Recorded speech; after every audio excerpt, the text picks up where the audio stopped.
be careful who you call ugly in high school, because our boy Jack Knight, he got an upgrade. Now he's a Link boss monster, apparently. We got a ton of new Yu-Gi-Oh cards to check out, guys. But I gotta check out this one first, because I still actually have an ultimate rare Jack Knight, the original one. And if we can shoot for 420 likes, guys, we'll give him away. But anyways, let's go and check out the new boss monster for Jack Knight. He is now known as Jack Knight of the World Remains. He is a Link 3 light cyberse effect monster with 3000 attack. Its links are bottom left, bottom right, and bottom left. So just basically all the down arrows. Anyways, its materials are 2 Jack Knight monsters, and you gotta use this guy because, I mean, at the moment, that's all we got for the Jack Knight. I actually looked it up because I'm like, okay, what other Jack Knight monsters are there? And there's none, so you'd have to, like, get out double Jack Knight, and that's not the... well, it says Jack Knight. I'm pretty sure it means Jax. It's probably just translation over here. Someone correct me if I'm wrong on that, though. But anyways, you can only use the third effect of this card's name once per turn. And it says, while there are no cards in the same column as this card, it can attack directly.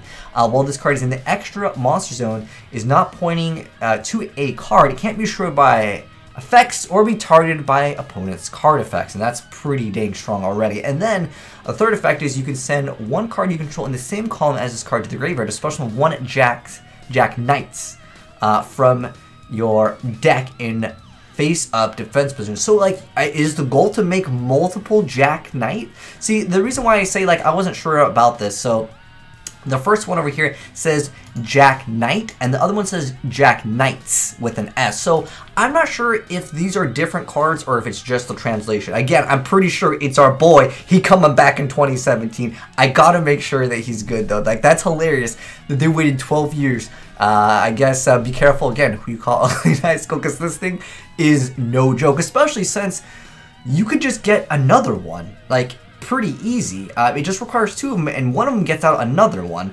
And then if you, I guess, call Vahant another one, you just get double of these things. I don't know, guys. This card could be pretty deadly to run into, but we'll have to wait and see if people actually make a turbo variant. Like I said, there's a bunch of new Yu-Gi-Oh cards to check out. We're going to go ahead and start it from the top, other than, of course, the Jack Knight. I had to share that one with you guys first, because I'm like, dude, that's too cool that they actually brought him back. But anyways, let's check out the artwork of these 3 cards right here, just so you guys can get like a better zoomed up picture of it. But anyways, looks like we have Cerberus, new Cerberus monster. So it's the first one that we're going to be looking at the effect of is the Link monster over here. It's the top one. Anyways, so it's a Link 3 Dark Fiend, 0 attack, a Link of 3. It requires Tindangle monster. So I guess that is a new archetype coming out into the game.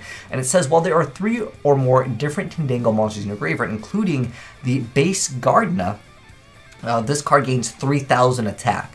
So, I mean, that's a decent amount, but it requires 3 of them. But anyways, the second effect is it gains 600 attack for each Tindangle monster it points to. The third effect is when a battle phase in which this card declared an attack, special 1 Tindangle token, it's a Fiend, Dark, level 1, 0 attack and defense. And that's actually kind of good, just because, remember guys, you can use tokens for Link summons. So this could definitely be a contender to be a good card potentially because of Links. But anyways, next up we have the Angel. So it is the level 4 one that is on the bottom left. And anyways, the effect of the Angel over here is a, attack is 500, 1800 defense. Anyways, you can only use the effect of this card's name once per turn. So it's a flick to special summon 1 flip monster except for Tindangle from your hand or graveyard in face down defense position. And then if this effect was activated during the battle phase on your opponent's turn, also in that battle phase. And there's a really cool card that a lot of people are running in the Corn Norma deck that I wanted to go over really quick, which is the Pot of Taboos. This card over here, the Pot of the Forbidden, I guess what it's called in the TCG. But anyways, yeah, this card is actually really good for that effect. I mean, it can either let you draw 2 cards, it can Giant Turnade, it can destroy all monsters, or you can look at 1 card in your opponent's hand and get rid of it, I believe is the full effect of it. Look 1 cards from your hand and shuffle it. Oh, that's even better. Okay, so like basically all of the banned cards effects, it's in that card. So that could be something that maybe players will try out. We'll have to wait and see if there's any other synergy, because that does get it from the graveyard. And the other one, with the Coin Norma, I think it was from your hand, or like special summons it. But either way, that could be definitely a cool little fun deck for some of you guys to maybe try out. And then the last card over here is the Tindangle base Gardna, which is the last card that we have for the new archetype. But anyways, It's a level 5 Dark Fiend effect, 0 attack, 23 defense. It says, this card's name can only be special summoned by its first effect once per turn. If you control a face down defense position monster, you can special summon this card from your hand. And then the second effect says, if a monster is normal or special summoned to a monster zone your opponent's link monster points to, you can tribute this card to special 1 Tindangle monster from your hand or deck. Wow! That is actually pretty good, but at the moment, this is the only good one. This one's got a flip effect, so I don't know, this card has a lot of potential. It depends on what other Tindangle monsters we get. I mean, special summoning from the deck with no restrictions other than it being part of the archetype, that's pretty good. Anyways, oh, there's more Tindangle cards. Okay, like, this is the first time, by the way, I'm checking all these cards out. Other than I briefly looked at the Jack's Knight card, because I was like, no way did they give it support. But anyways, these are the other cards. Again, I'm just giving you guys like a short little brief picture, and I'll go over which one is which. Not that it really matters, because we're gonna read the effects anyways. Anyway, so the first one is the Hound. I'm guessing it's going from the top to the bottom. So the Hound over here is a new level 7 Dark Fiend flip effect monster. So it's 2500 attack. and flip effect is target one face-up monster on the field except for this card, and it gains attack equal to the original attack of the target. Afterwards, change that target monster to face down defense position. And the second effect is monsters on your opponent's side of the field lose 1000 attack for every monster that is linked to. Oh, so it's like anti-links, I guess? Anyways, the third effect is, if this card is destroyed by battle by card effect, you can target one face-down monster on the field. That monster is changed up to face-up defense position. Oh, that's kind of nice. Maybe they're going to be able to be used with sub-terrors? I don't know. Maybe that's just the synergy. Anyways, next up we have the Apostle over here, which I'm guessing is this card over here, because it is a level 3 Dark Fiend, a flip effect monster with 1800 attack, and it's flip. You can only use this effect if its card name once per turn. Actually, you know what? All of them say that, so I'm not going to go over that effect. We'll just kind of blanket that effect over all of the Tindangles. Anyways, so the flip effect is to change up to 3 face-down monsters on your field to face-up defense position. If all the monsters change to face-up defense position by this effect are Tindangle monsters, you can add a Tindangle cards? Wait, that's kind of bad wording. It should have been a Tindangle card from your deck to your hand up to... Oh, you can add... It should be can add Tindangle cards. Probably we don't need the A in there. Anyways, up to the number of... Wow. So you can just like flip 3, add 3. Again, flip effects are just really not in, but maybe these guys can do a little bit better. That's a crazy effect if you get that effect off with 3 different monsters, because you're going to flip all those effects, get triple effects off those, hopefully that is, and then you get 3 more. Like that is a win super hard card. Anyways, Tindangle Intruder, which is the level 6 over here, looks like a giant snake. Anyways, the Intruder is a level 6 Dark Fiend flip effect monster, 2200 attack, and then its flip effect is to add 1 Tindangle card from your deck to your hand. And then if this card is normal summon, you can send a Tindangle card from your deck to the graveyard. And then the third effect is, while this card is in the graveyard, if a monster is special summoned to your side of the field in face-down defense position, you can special summon this card in face-down defense position from the graveyard. Wow, that's actually pretty good. That actually definitely helps out with the Apostle over there, to get more of those cards over there. And then the flip effect to add another one, then you can add 3 more. This is looking like a pretty crazy deck if they get really good cards. But next up, we have the Protected Sky of Nagel.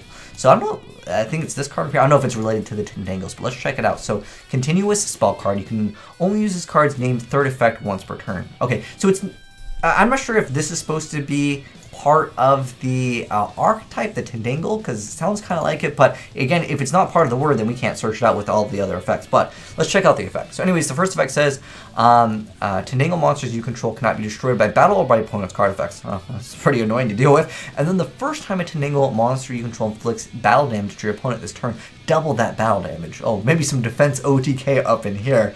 But the third effect is you can banish this card from the graveyard, then send 1 Tindangle card, add 1 Protected Sky of Nagel from your deck to your hand. Oh, wow. So this can just add another copy of itself over and over. So this deck is going to have this card, I guess. That's kind of annoying to deal with. Alright, well, anyways, next up is, I guess, their field spell. This is all part of the same archetype still. You can only use the third effect of it. Oh, the other one says you can only use the third effect of it also. I should mention that real quick. But anyways, the first effect of the Euler Circuit is you can only use the third effects of this card's name once per turn. If you control 3 or more Tindangle monsters your opponent's control cannot attack. And then during your standby phase, you can target a Tindangle monster you control, give control of that monster to your opponent. Okay. Then the third effect is you banish this card from your graveyard, target a Tindangle card, and 1 Euler Circuit from your deck to your hand. So all the other stuff searches out the same copy. The continuous spell searches out itself. The field spell searches out itself again. Oh man, this card, you're going to have to, Galaxy, was it Cosmic Cyclone, Galaxy Cyclone? The one that whatever banishes, you're going to need that card now. But anyways, normal trap card at Tintangle Dueling. I guess this is the bottom right over here, which is the normal trap card. It says, when you take battle damage due to the attack of your opponent's monsters while there are 3 or more Tindangle monsters in your graveyard, destroy the monster that attacked it. Then you could disperse summon Tintangle Acute Cerberus from your extra deck. What the heck? Okay. And then if you control no monsters in an extra monster zone, you can banish a card from your graveyard and then target 3 Tindangle monsters in your graveyard that have different names, special summon those monsters and face down up. Wow, there's a lot of utility. You're going to need to be banishing Macrocosmos against this deck, guys. This is going to be really annoying to deal with because again, the thing that makes it so they can't be destroyed just searches out itself, and then this searches out itself. Oh gosh. Anyways, we already went over the Jack Knight card. Oh gosh, there are so many new cards. Wait, are we going to see more of the Jack Knights? Oh gosh, hold on. We got to check out this. There's more Jack Knights?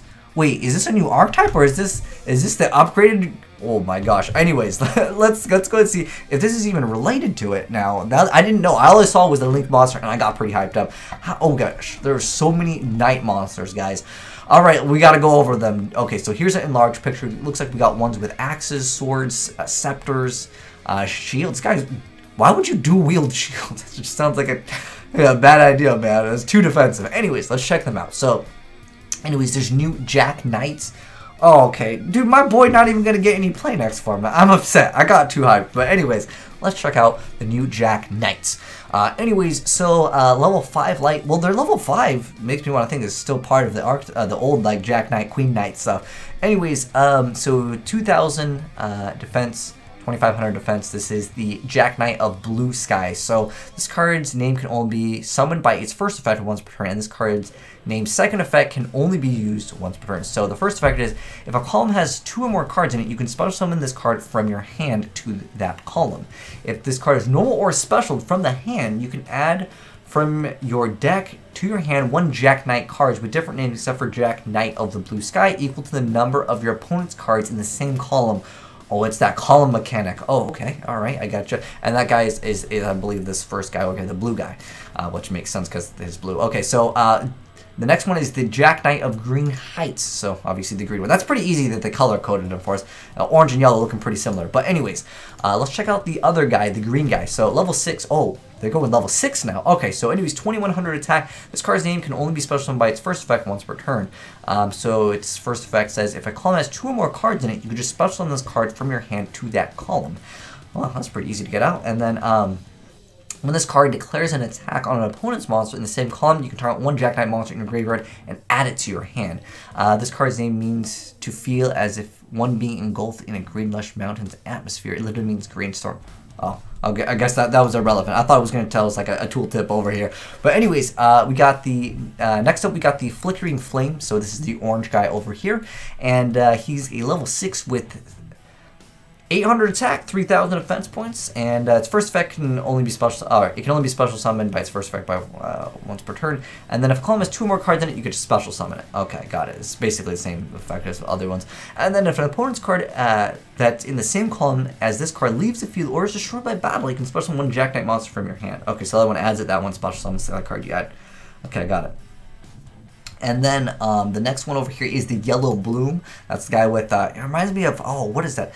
Anubis. I don't know if any of you guys have played a game called Zone of the Enders, but that's what it reminds me of. I think it's, is it Anubis? I think it's Anubis or Jehuti. I think it's Anubis that gets all of the things and it makes a shield. It's kind of cool. Anyways, it's another Konami game. Anyways, so the yellow guy over here, it can only be special summoned by its first effect once per turn. He's got 2,200 attack. Anyways, if a column has 2 or more cards in it, you can special summon this card from your hand to that column. The second effect is banish a Jack Knight monster from your graveyard, and the target is spell trap card in the same column as it, and you destroy that. But I feel like that's irrelevant. More than likely, if people are setting cards, they're just going to activate them. That's just kind of it's like Solemn Warning, Solemn Strike, and then that's pretty much it for like most of the traps right now in the game. Anything else is going to negate the effects. Anyways, apparently it's named Yellow White Grape. Huh, that seems very strange. Anyways, next up we got the axe guy over here. So it is, wait, Purple Dusk. Wait, did we skip out on one? because I didn't get the red guy over here. Maybe they, oh no, okay, my bad. The Crimson Lotus over here. That's the level 7. That's the Axe guy. That's the next guy we're getting into. Anyways, so his effect is that he can only be special summoned if you got 2 more cards in the same column. You special summon it from your hand to that column. You banish 1 Jack Knight monster from your graveyard. You target 1 face-up monster in the same column as this card, and you destroy that monster. That's actually a pretty good effect. And then the purple card over here, he has 2500 attack, and this card's name, again, the same thing, 2 more cards in the column, special summon it. Quick effect is that you can target 1 Jack Knight monster, you control it, banish that monster into your next standby phase, then add a Jack Knight monster from your deck to your hand, except for itself. Okay, anyways, next up we have the Scars left by the World Legacy. So I guess this is this card over here. We got 4 more cards to check out for this archetype. Anyways, so it's a field spell card. It says Jack Knight monsters you control gain 300 attack and defense. Once per turn, discard 1 Jack Knight monster or 1 World Legacy to draw a card. It's already pretty good. Sets up your graveyard and lets you cycle, lets you draw.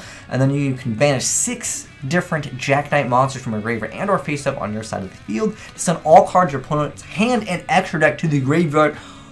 Wow, I don't know how easy it is going to be to pull off 6 of them into the graveyard, but I feel like there's going to be some people that figured, I feel like this could be broken. I feel like someone's going to figure out how to do it turn 1, and we're looking at some basically an FTK kind of a deck. But it is 6, and it has to be different ones, but you guys know how it is with people. They're gonna figure out how to abuse it. I mean, you could turn 1 activate. You know, is it grass greener at 3 in the OCG? Dude, this could be super dirty.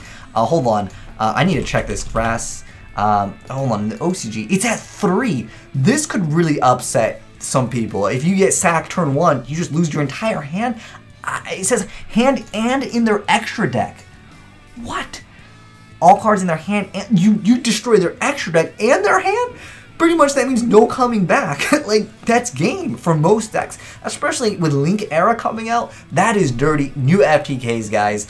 I know someone's going to figure out how to get 6 of them in the graveyard. If you guys know how to get, like, a lot of monsters in the graveyard, I'm not talking about just, like, oh, foolish, but there's probably going to be some other combo. Heck, you Dante, you mill 3, make double Dantes. I don't know. Alright, I just feel like someone's going to be making it. And like I said, there's already this card that lets you cycle card. I don't know. I think it's dirty. It definitely has a lot of potential, but we'll wait and see. Like I said, they have to have different names, but I know someone's going to figure it out. Anyways, next up we have the continuous spell card, Key to the World Legacy, which is the other one, the one that's not FTK. But anyways, we have Key World to the Legacy, continuous spell card. When this card is activated, target 1 of your banished Jack Knight monsters or World Legacy cards and add it to your hand. And then the second effect is if you control a Jack Knight monster, the activated effects of your opponent's trap cards in the same column as that monster are negated. So definitely going to have to play around that column mechanic. Next up we have Whispers of the World Legacy, and it's a continuous trap card that says when this card is activated, you target 1 level 6 or higher monster on the field. That monster gains 1000 attack until the end of the turn. The second effect says if you control a Jack Knight monster, the activated effects of your opponent's spell cards in the same column as that. Oh, so you can negate spells and traps. Okay. The next card is the True Depths, sleeping inside the World Legacy. Continuous trap card says when this card is activated, you get to target 1 level 5 or higher monster in your graveyard and special summon that monster. When this card leaves the field, destroy that monster. And the second effect says if you control a Jack Knight monster, the activated effects monsters in the same column. Oh, so this whole archetype has negations for everything. So basically what it means, guys, is you're going to be able to set up really hard. And I mean, this card is amazing. Like, it's not that hard at all to make this card, now that I'm looking at it, because a lot of the cards let you just get out, you know, another card as long as there's monsters in the same column. So that basically means if your opponent has set up, all you need to do is just throw down one of these spells or one of the cards in the same column, because it just has, doesn't have to be face up, it just has to be, it just has to have cards in it. It doesn't even have to be like face up. So you could set a card, right? And then you could just, if your opponent, you obviously want them to go first, otherwise the whole archetype kind of flops. But I could see this deck breaking pretty hard. It has potential for FTKs, it has potential to negate spells, traps, and monster effects. And then on top of that, you have the ability to bring out a boss monster that is immune to basically most of the stuff in the game. It can't be destroyed by effects or targeted. And then you can put the back row over there, making it immune to, completely immune to monster effects. It already can't be destroyed by effects or targeted. But you can make it immune to spells, traps. I mean, there's a lot of options here, guys. I think this deck is looking pretty good as of right now, but I think it has a lot of potential to brick. I mean, all the cards are super high level, as you guys can see. but they're pretty easy to special summon themselves, but who knows. We'll have to wait and see. Let me know, guys, what you think of this archetype. It's interesting. I like how they make it so you have to have a column and then you gotta fill the column up. You know what I think could be a really good card against this archetype, though? Blasting. Oh, wait, Blast? It's blasting. Is it blasting? Hold on, let me show you guys this card real quick, because that's the last card that was there. Is it, Blasting Wire is the same column. There's another blast card. I forgot the name. If someone could mention it. Hold on, actually I could just type in column. There's not that many cards that activate in the same column. It's an old trap card. Oh, Blasting Fuse. This is the card I was talking about. Okay, if this deck becomes popular, guys, if you guys don't have Blasting Fuses, I mean, they're probably 10 cents right now. It doesn't hurt to spend, you know, 50 cents, get a play set, maybe get some extra as trade bait. If the deck becomes good, it has potential, alright?